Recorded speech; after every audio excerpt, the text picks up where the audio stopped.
earth's foundation. Tell me if you have understanding. Why is there so much suffering? That is an answer we all want to hear. The story of Job is the pinnacle of that pain. And God's answer will come as this story unfolds, because God is not just going to answer Job, He is going to answer you. But to understand that answer, we must first meet the man whose life went from perfect peace to complete disaster. The scriptures introduce Job as a man who was blameless and upright, one who feared God and shunned evil. Blessed with a large family, immense wealth, and a respected standing, Job had everything a man could ask for. Then, in a near instantaneous cascade of horrific disasters, the unthinkable happened. Raiders stole his livestock and murdered his servants. A fire from heaven consumed his sheep and their shepherds. Another band of marauders carried off his camels, and then, the most crushing blow of all, a mighty wind collapsed the house where his children were, and all 10 were lost in an instant. One moment, a life of abundance. The next, utter desolation. His wealth, gone. His servants, gone. His beloved children, all of them, gone. And as if that weren't enough, Job himself was then struck with excruciating, festering sores, from the crown of his head to the soles of his feet. Here was a man who had done no wrong, yet suffered everything wrong. Where was God in this? Why would a loving God allow such unmitigated catastrophe to befall a faithful servant?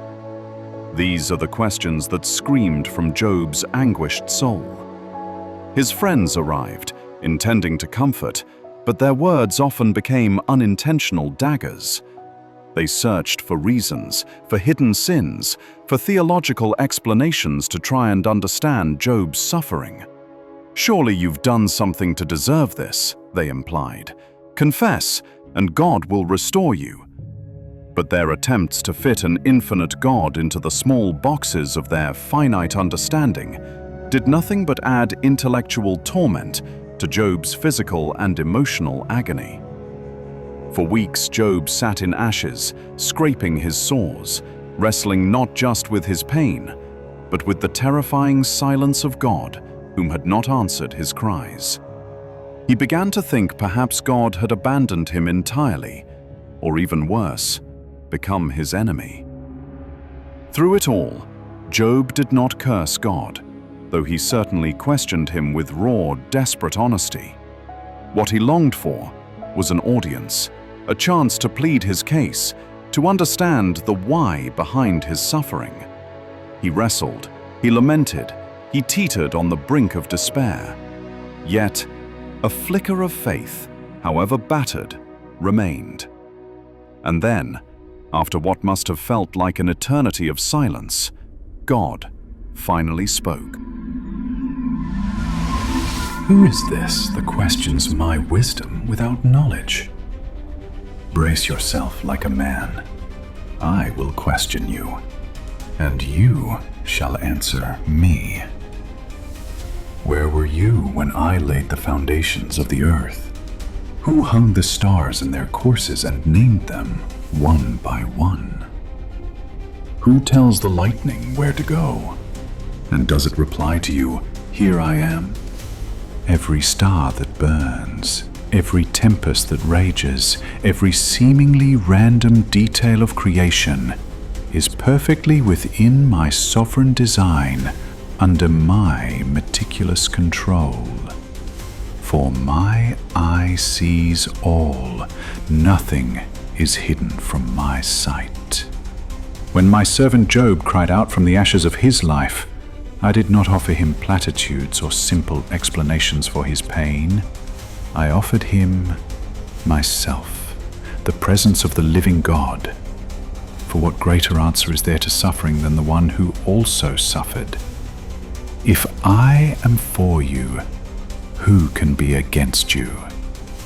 I was never against Job in his trial, and my child, I am never against you either. You, like Job, demand I explain the storm, but I am asking you to trust me in the storm.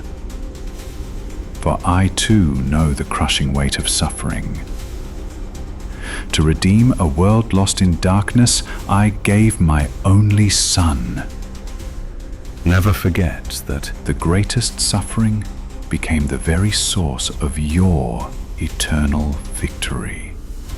For I am a God who shapes all things in this universe together for good.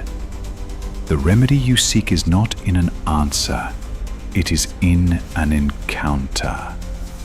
You have heard of me by the hearing of your ear, but now, my child, let your eyes truly see me and know that the very hand that forged the entire world is the same hand that guides you. My love for you is everlasting, for I am with you always, even until the end of the age.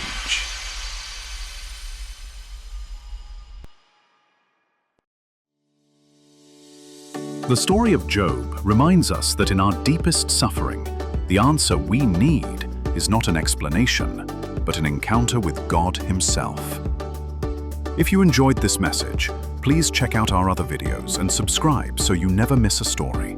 And most importantly, always remember to read the Word for yourself, so you can truly hear God now.